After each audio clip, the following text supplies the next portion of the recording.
O nome do Tarcísio de Freitas apareceu em alguns momentos nisso, né? E foi, inclusive, o Sóstenes Cavalcante que agradeceu o empenho do Tarcísio. O Tarcísio negou publicamente de que teria atuado em relação a isso. No entanto, o Sóstenes Cavalcante agradeceu publicamente o Tarcísio. Vamos ouvir. Eu quero agradecer a alguns governadores que trabalharam muito esta noite. Governador Tarcísio do Estado de São Paulo, que inclusive já foi atacado na outra tribuna, porque começam a se preocupar com o Tarcísio. É o principal estado do país, um estado que ele vem enfrentando o crime organizado como poucos governadores. E, governador Tarcísio, receba do alto da tribuna da Câmara dos nossos deputados o nosso reconhecimento, a nossa gratidão por todo o seu empenho.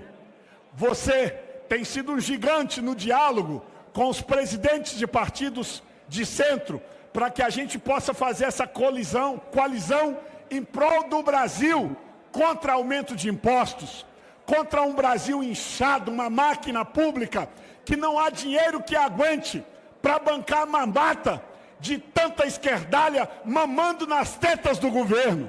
Hoje é um dia de celebração e vitória da Câmara, sim. É muito curioso, porque ele dá essa declaração depois do Tarcísio dizer a todo mundo: não ajudei, não fiz nada, estou preocupado com os problemas de São Paulo. Aí é claro que esse também foi assunto, né? O Fernando Haddad, ministro da Fazenda, disse que o governo federal vai continuar ajudando o estado de São Paulo, apesar da atuação do governador Tarcísio de Freitas, que vai contra os interesses nacionais. A orientação do presidente Lula sempre foi de jamais discriminar um governador pela sua bandeira partidária. Então, mesmo com a notícia de que o governador do estado agiu, na minha opinião, em detrimento dos interesses nacionais, para proteger, né, a Faria Lima, nós não vamos prejudicar o estado de São Paulo. Nós vamos agir para atender os anseios dos paulistas da mesma maneira que fizemos até aqui. Nós vamos apresentar, como sempre fiz, vários cenários. Pessoal, não é bom que a área econômica coloque no meu presidente: olha, é isso aqui, não há alternativas. Disse ontem e repito, as mesmas forças que abriram os cofres em 2022 para tentar garantir a reeleição do Bolsonaro são as mesmas que estão desorganizando o orçamento em 2026 para obter o resultado eleitoral. São as mesmas forças.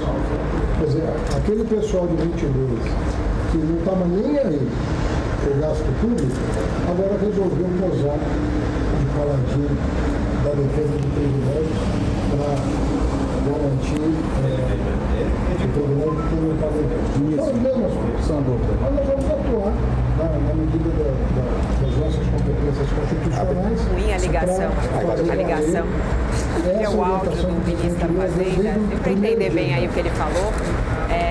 Eu acho interessante, eu queria colocar aqui também para o Josias e para o Sakamoto, que, por exemplo, em relação a essa história do Tarcísio de Freitas, né, ele diz: é preciso, o Tarcísio nega ter se envolvido, e o que é negado pelos Sóstenes Cavalcantes na tribuna. E aí o Haddad fala que vai continuar ajudando São Paulo, apesar do Tarcísio estar agindo contra o povo. Eu fico pensando, para o Tarcísio de Freitas, isso pega bem ou mal, o Sakamoto?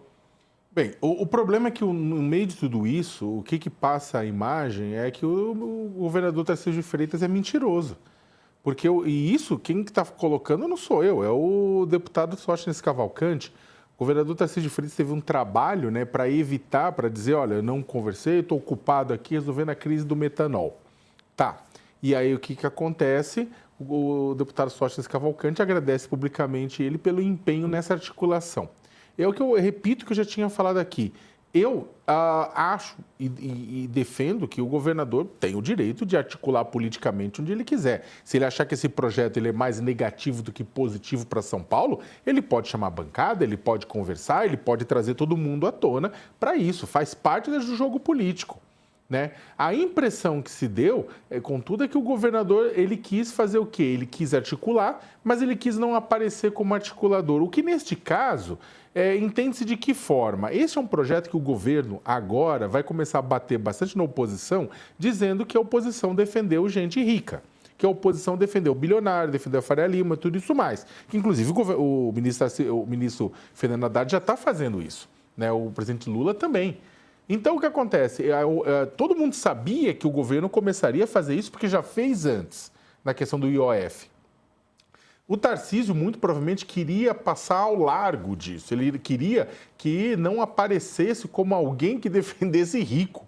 Mas ele fez essa articulação nos bastidores. E, no final das contas, o Sóstenes simplesmente revelou a articulação que estava sendo feita.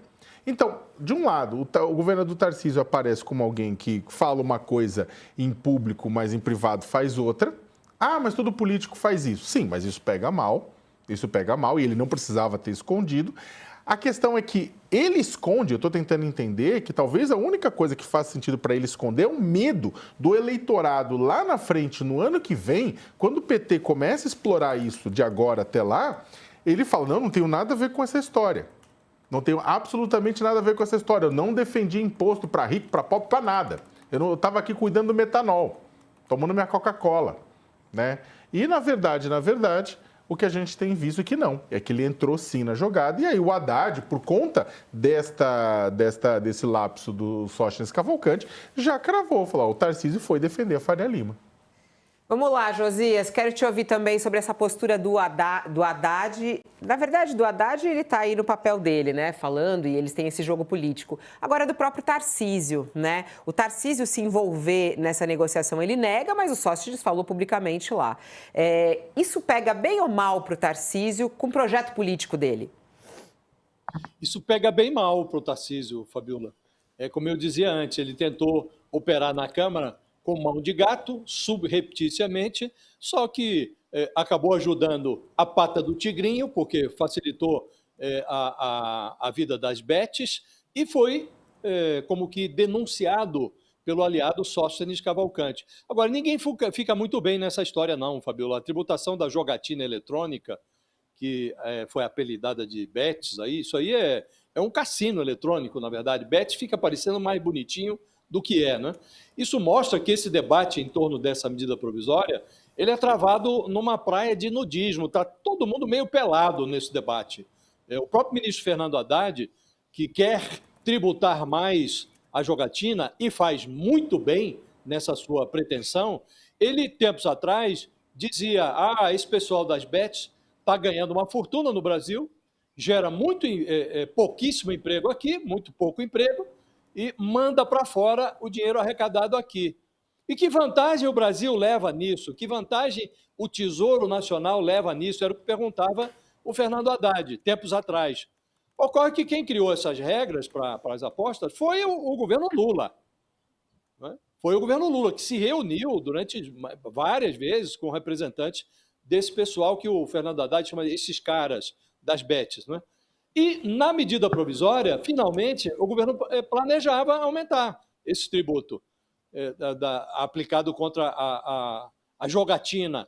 Aí está na Fazenda, ia passar de 12%, hoje essas bets pagam 12% de imposto, ia passar para 25%. Aí a Fazenda reduziu para 18%. E no debate do Congresso, antes mesmo dessa decisão do plenário, na fase da comissão, o governo recuou.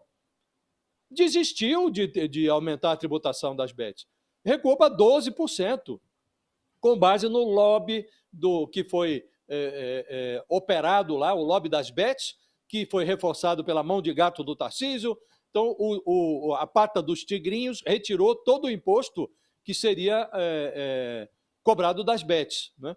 E aí vem o Sóstenes Cavalcante e celebra isso como se fosse um grande feito da oposição. Olha, estamos impedindo aqui que o governo enfie a mão no bolso do contribuinte brasileiro para favorecer essa esquerdalha. Não, o Sóstenes, que é um pastor evangélico, está favorecendo a jogatina, que está impondo prejuízos terríveis à população pobre do Brasil. Está viciando pessoas, a clientela do Bolsa Família. Há um levantamento feito pelo Banco Central que mostra que pessoas super endividadas, inclusive a clientela do Bolsa Família, está comprometendo o seu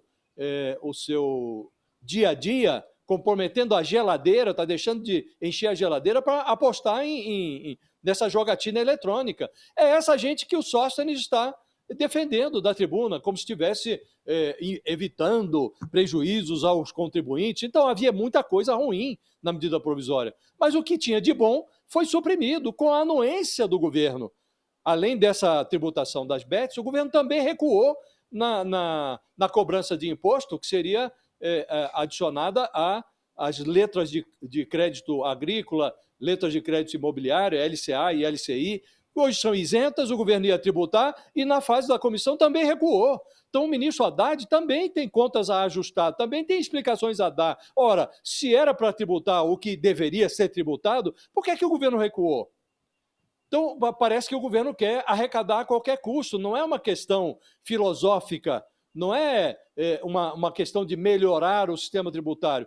É arranjar dinheiro a qualquer custo. Então, como disse Fabíola, ninguém fica bem. Isso aqui é um debate travado numa praia de nudismo. O governo está mal, o Tarcísio de Freitas está muito mal, e o Sóstenes Cavalcante, como pastor, devia se sentir vergonha desse discurso que fez. Ele devia explicar por que está querendo favorecer as bets. Por que ele não dá essa explicação aos seus seguidores, às suas ovelhas? Porque, sendo ele pastor, devia ter preocupação com o vício que as bets estão impondo a esses brasileiros pobres que são aí empurrados agora com o aval do Congresso Nacional para a jogatina, que hoje está na palma da mão do brasileiro, Fabíola, está no celular. Todo brasileiro tem celular hoje e o Sóstenes deve explicações às suas ovelhas também. Ninguém está bem nesse debate, Fabíola.